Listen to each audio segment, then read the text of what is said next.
కొత్తిమీర టమాటా చట్నీ తయారీ విధానం చూద్దాం. కొత్తిమీర తీసుకుని ఒక చిన్న కట్ట తీసుకున్నాను, మంచిగా వాష్ చేసుకుని పక్కన పెట్టుకోవాలి. అలాగే ఒక టమాటా తీసుకున్నాను, పచ్చిమిరపకాయలు, ఉల్లిపాయ రేకులు, చింతపండు అవి మంచిగా వాష్ చేసుకుని కట్ చేసి పక్కన పెట్టుకోవాలి. అలాగే ఒక ప్యాన్ తీసుకుని స్టవ్ మీద పెట్టుకుని ప్యాన్ వేడిన తర్వాత ఆయిల్ వేసుకుని ధనియాలు వేసుకోవాలి. అలాగే కట్ చేసుకున్న పచ్చిమిరపకాయలు, ఉల్లిపాయలు వేసుకోవాలి. అలాగే కట్ చేసుకున్న టమాటా కూడా వేసేసుకోవాలి. ఇవన్నీ మంచిగా ఫ్రై చేసుకోవాలి.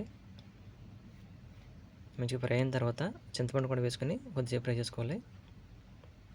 ఇవన్నీ మంచిగా ఫ్రై అయిన తర్వాత చిటికెడు పసుపు కూడా వేసుకోవాలి. పసుపు వేసుకొని మంచిగా కలుపుకొని ఫ్రై చేసుకోవాలి. అలాగే కట్ చేసి పెట్టుకున్న కొత్తిమీర కూడా వేసేసుకోవాలి. ఇవన్నీ మంచిగా కలుపుకొని ఫ్రై చేసుకోవాలి. మంచిగా ఫ్రై అయిన తర్వాత తగినంత కల్లుప్పు వేసాను నేను, సాల్ట్ కూడా వేసుకోవచ్చు. ఇవన్నీ మంచిగా కలుపుకొని ఫ్రై చేసుకుని చల్లారిన తర్వాత ఒక మిక్సీ జార్ తీసుకుని మిక్సీ జార్లో తీసుకోవాలి. అలాగే ఒక ప్యాన్ తీసుకుని స్టవ్ మీద పెట్టుకుని వేడైన తర్వాత ఆయిల్ వేసుకోవాలి. ఆయిల్ వేసుకుని తాలింపు దినుసులు కూడా వేసేసుకోవాలి.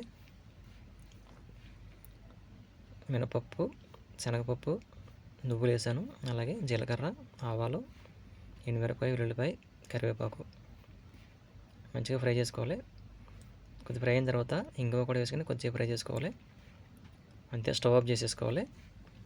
మిక్సీ పెట్టుకున్న చట్నీ తీసుకొచ్చి తాలింపు దినుసులు వేసుకుని మంచిగా కలిపేసుకోవాలి. అంతే, ఒక సర్వింగ్ బౌల్లో తీసుకుని సర్వ్ చేసేసుకోవడమే. అంతే, ఎంతో టేస్టీగా ఉండే కొత్తిమీర టమాటా చట్నీ రెడీ అయిపోతుంది. వీడియో కానీ మీకు నచ్చితే మీరు కూడా ట్రై చేయండి. మీ అభిప్రాయాన్ని కామెంట్ రూపంలో తెలియచేయండి. అలాగే లైక్ చేయండి, షేర్ చేయండి, సబ్స్క్రైబ్ చేయండి, బెల్ ఐకాన్ క్లిక్ చేయండి. Thanks for watching.